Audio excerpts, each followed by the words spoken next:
Hi guys, so in today's video, I would like to show you what a Dormy Fukuoka room looks like. Currently, we're outside, so let's step in.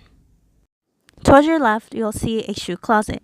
In Japan, there is a custom to take off your shoes when entering a home or an apartment.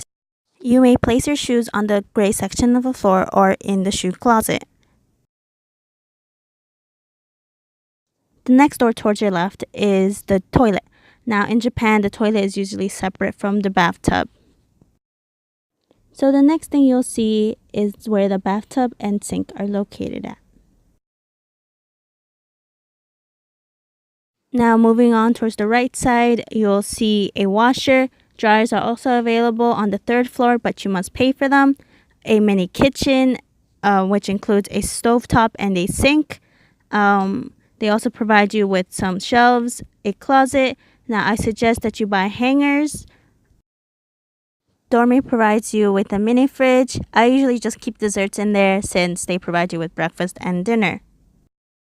There is also a desk, and next to the bed there are some shelves and a lamp.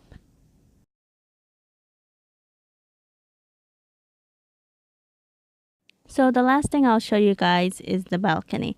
Depending on where your room is located in Dormy, you could either have the view of Fukuoka Tower and the school, or you could have a view of Nishijin and the nearby mountains.